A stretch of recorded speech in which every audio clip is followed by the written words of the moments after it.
హరి ఓం గురుగారు, శ్రీశైలానికి వచ్చిన అనుభూతి ఏమిటి అంటే, జగద్గురు శంకరులు రాసిన చోట శివానంద లహరి పారాయణం చేసేదానికి నాకు అర్హత ఉందా అనుకున్నాను.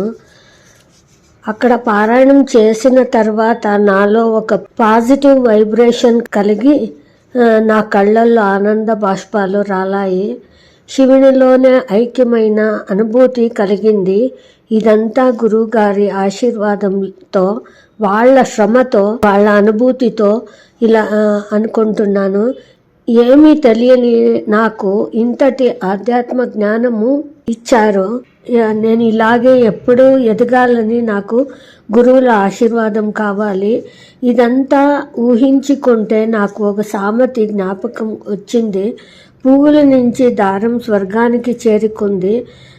అలాగే నేను గురువుల సహాయంతో జ్ఞానం పొందాను, ఆనందం పొందాను. హరి ఓం.